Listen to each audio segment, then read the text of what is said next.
నరాలు ఒత్తిడి ఆందోళనకు గురవుతున్నప్పుడు రాత్రిపూట నిద్రలో పళ్లను గట్టిగా బిగించడం, పళ్లను నోరడం చేస్తుంటారు. ఇదేమంత కంగారు పడాల్సిన విషయం కాదు. అయితే కొంతమంది పెద్దల్లోనూ రాత్రులు పళ్ళు నూరే అలవాటు కనిపిస్తుంటుంది. ఇందుకు పార్కిన్సన్, ఎపిలెప్సీ వంటి నరాల జబ్బులతో పాటు కొన్ని రకాల మందులు కూడా కారణంగా ఉండొచ్చని చెబుతారు డాక్టర్లు. పళ్ళు నూరే అలవాటుకు నరాల జబ్బులకు మధ్య సంబంధం గురించి ఇప్పుడు తెలుసుకుందాం. ముఖ్యంగా ఈ పళ్ళు కొరకడం అనేది కొందరు పిల్లల్లో వస్తుంటుంది. ఎస్పెషల్లీ 5 ఇయర్స్ నుంచి 15 ఇయర్స్ వారికి మధ్యలో ఎక్కువ వస్తుంటుంది.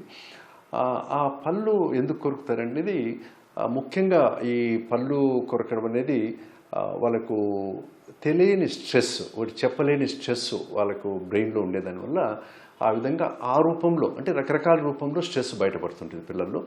దాంట్లో ఇది ఒక రూపం యాక్చువల్లీ. అంటే ఈ పళ్ళు కొరకడం అనేది కూడా ఒక రూపం. అంటే నైట్ టైమ్స్ వాళ్ళకు అది మళ్ళీ గుర్తుకు రావడము, దానివల్ల పళ్ళు కొరుకుతుంటారు. ఈ పళ్ళు కొరకడం వల్ల ఏమేమి నష్టాలు ఉంటాయంటే ముఖ్యంగా ఎర్లీగా ఏమంటే ఆ పళ్ళు అరిగిపోవడము, తర్వాత పళ్ళు డిఫరెంట్గా రావడం జరుగుతుంటుంది. సో దానివల్ల ఇమీడియట్ ట్రీట్మెంట్ ఏమిటంటే దగ్గరుండే డెంటల్ డాక్టర్ దగ్గరికి వెళ్ళేసి అవి ప్రొటెక్ట్ చేసుకునే దానికి ఆ డెంటల్ ప్రొటెక్టర్స్ ఇస్తారు. సో అది ఇమీడియట్ ట్రీట్మెంట్.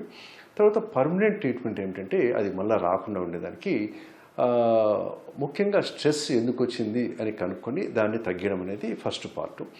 రెండోది, అది మనము ఒకవేళ ఆ విధంగా తగ్గలేదంటే మనం కొన్ని చిన్న పిల్లలకి ఇచ్చే యాంగ్జైటిస్ ఉంటాయి. వాళ్ళ యాంగ్జైటీ తగ్గించేదానికి కొన్ని చిన్న చిన్న మందులు ఉంటాయి యాక్చువల్లీ. అవి కొన్ని రోజులు, మేబీ 10 డేస్, 20 డేస్, 30 డేస్ ఇచ్చేదానివల్ల వాళ్ళ యాంగ్జైటీలో, అంటే ఆ నిద్రలో కొన్ని తేడాలు వచ్చినా కానీ ఆ విధంగా వస్తుంది. కాబట్టి అది ఇచ్చేదానివల్ల వాళ్ళకు బ్రెయిన్ స్టెబిలైజర్, అంటే బ్రెయిన్ స్టెబిలైజ్ అయ్యేదానివల్ల వాళ్ళకు ఈ బ్రూక్సిజం అనేది స్లోగా తగ్గుతూ వస్తుంది. సో ఈ విధంగా మనము ఈ బ్రూక్సిజాన్ని తగ్గించడానికి అవకాశం